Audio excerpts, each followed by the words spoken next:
edges of a piece of wood. Oh, you were chamfering the edges? Yeah. Which one were you using? Do you remember? I'm pretty sure it was this one. This one? Yeah. I'm pretty sure that's the only one that I've seen you have, so. Yeah. Okay. Should we start videoing? Yeah. Okay. Here we go. Hey guys, welcome to Dovetails and Dados Woodshop. Bryson and I are here tonight to talk hand planes. As you can tell, I have 6 hand planes out here on display. I do have a couple others that are not represented here, but this gives us a nice assortment and should get the point across about what I was wanting to talk about. So, first off, I want to talk about where I came from with hand planes. I have a Stanley number 4, very similar to this Sergeant that I got from my dad, and it is a Handyman series Stanley, and it's not here, but it's tucked away. And then I had the Stanley 12101 that you can get at any box store. It's a great little hand plane. It's very simple, very small, nice to get into tight spaces. And then Bryson likes to use that one too because of its size. He chamfers the edges of boards and stuff with it. And then I also picked up a Buck Brothers block plane at a rummage sale, estate sale. I can't remember exactly where I got it. I think I gave $5 for it, and I think you can buy them brand new at Home Depot for like $12 or $13. So that gives you an idea of what I had previously. Then, as I got more and more serious, I started reading about the Stanley Baileys, and I picked up a number 5 Stanley Bailey from a antique store. And if I remember correctly, I gave $19 for this plane, and it was in pretty good shape. I had to flatten the sole just slightly, but not too much. And then, and other than that, it was working well. So I want to stop there for a second and talk about the. Uh-oh, you took the blade out. No, it's fine. I wanted to do that actually. Well, don't be doing that. I just wanted to. Not right now. Okay, fine. Yeah, after a while, okay? Okay, fine. Alright, sounds good. But I wanted to talk about the performance of these planes in particular. The little Stanley, I've always kept real sharp, and it works great for small things. Then the Buck Brothers plane. Okay, we'll see you later if you come back. I will. Alright. The Buck Brothers plane, as long as I keep it sharp, it worked mediocre. It's finicky to get adjusted right, and it doesn't have an adjustable mouth, which we'll get more into later. But it works. You know, as long as you are not looking for perfection, it gets the job done. The number 5 Stanley that, or excuse me, let me back up. The number 4 Stanley that's similar to this Sergeant, I never have been able to get it to cut well, and I believe it's because it is a lot lighter. The frog is not cast iron. The sole is, I think it's iron, but it's a lot thinner. It just doesn't have heft to it, and it's always real chattery. So my advice is, if you're going to look at old planes, older vintage planes, go with the Baileys. They're much heavier duty and just built much more solid. This year when I was at Handworks in Amana, I was talking to Ron Hock from Hock Tools, and he suggested that I not put a Hock iron in the number 4 and to get a different number 4 and put a Hock iron in it. So I did take the opportunity to get a iron and chip breaker from Ron Hock, and I can tell you this has turned the number 5 or the number 4 Sergeant here into a totally different plane. I honed the blades the irons really well when I first got it, and it is a cutting machine now. Very fine shavings, made a world of difference. That being that the Hock blade is a lot thicker, a lot heavier, as well as the chip breaker. So that was a great investment. I will probably change a lot of irons out to that. The side benefit to that is that I have, excuse me, I have an extra iron that I keep sharp and just keep in my tool chest. That way, if I get a nick in a blade or something like that, I can throw the other iron in to finish up. Kind of handy just having an extra iron around. Okay, the Sergeant is actually on loan. It cuts quite well. I've used it quite a bit recently. The strange thing about it is to advance the blade, it is exactly opposite of the Stanleys. So on a Stanley, if you want to advance the blade, you turn the adjustment knob to the right. On the Sergeant, you go to the left. That in itself is very confusing and one of the biggest reasons I want to go ahead and get another smoothing plane. As far as block planes go, I have found that these are the most useful plane in my toolbox.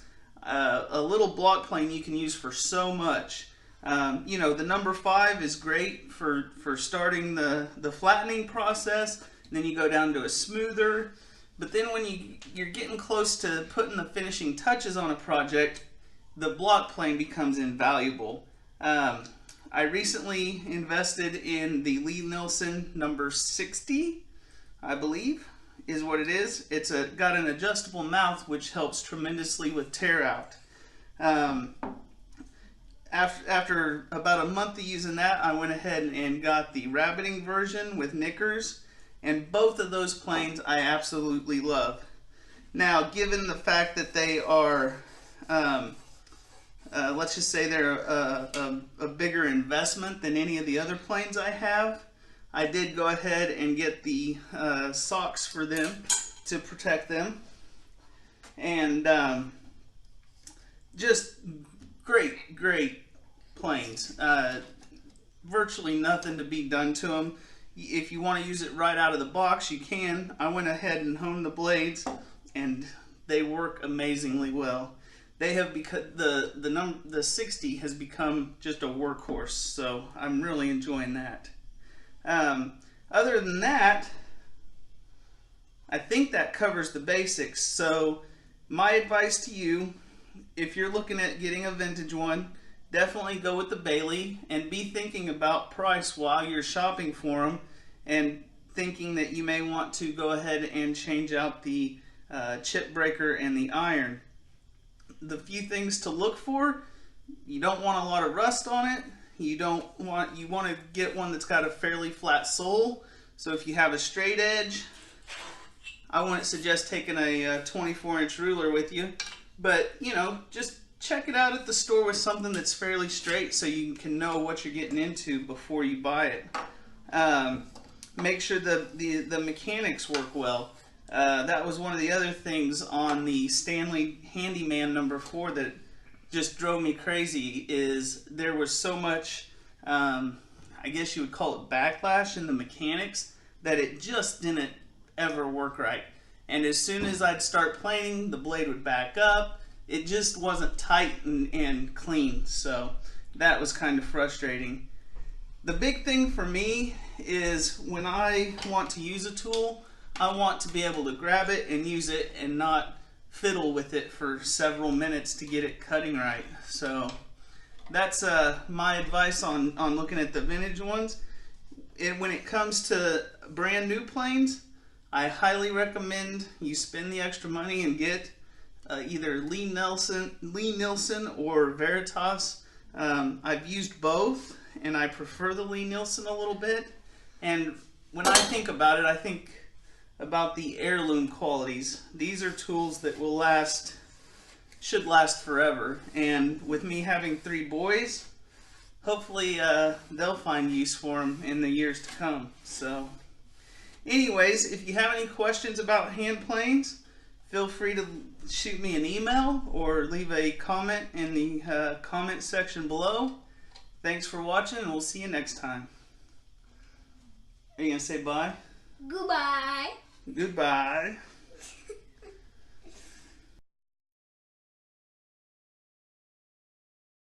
Like that. Yeah.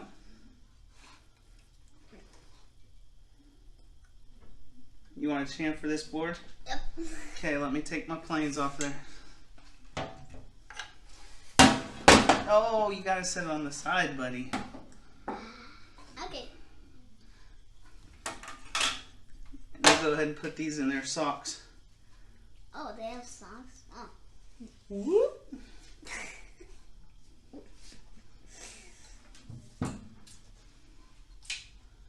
Let's get the thing open. Huh? Let's get it open, I guess. Get what open? The sock? The blade open. For the... Oh, the little one? Here you go. Yeah.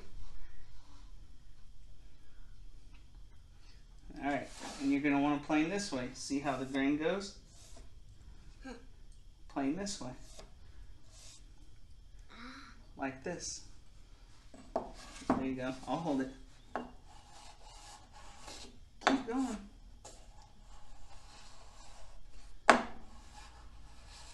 Is it not cutting? Oh. Yeah, it probably needs winded more. Winded more. Wound more. Wow. More winding. There you go. Now give it a go. Yeah, it's under the flat.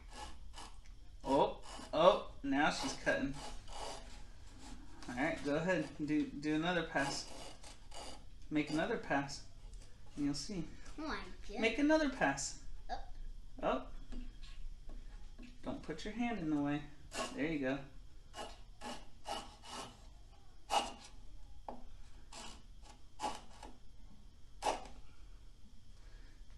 Here, try holding it like this. Oh my goodness. Then you get a long That's chamfer. Yeah. See it? Feel that? Yeah. Feels nice, doesn't it? Yeah. There you go. Uh-oh, you caught something. Yeah. Try again.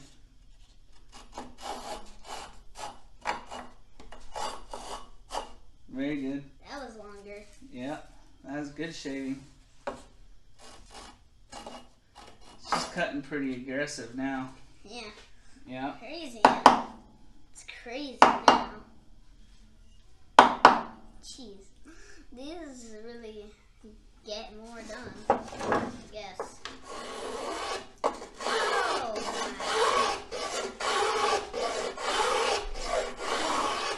That's huge. See the difference? Yeah, that's way huge. And the more passes you take, the wider. Oh, the wider your chamfer gets. Oh my. Let me see. See how wide it is now? Yeah. In comparison? Yeah. Feel that. Versus this chamfer. Now let's sand it. Which one do you like better? Obviously this one, I mean. You like the bigger chamfer better? Yeah, that would be way better. I like small chamfers. But then nobody can see it. Well, that's kind of the point, is it's very subtle. Let me see. Alright, you go. Yep, remember you gotta go this way because of the grain. Other way.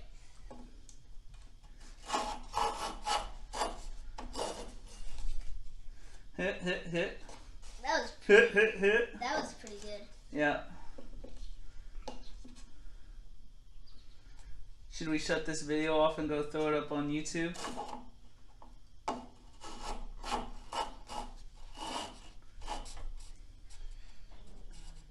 Watch your hands. There you go. Oh. I wasn't planning on planing on a board that's not on the bench. You ready? Let's shut this video off. Yeah. See, get down on your own or you need a hand? You got it. Good job, dude. What should we do? Well, first things first, I'm going to shut this video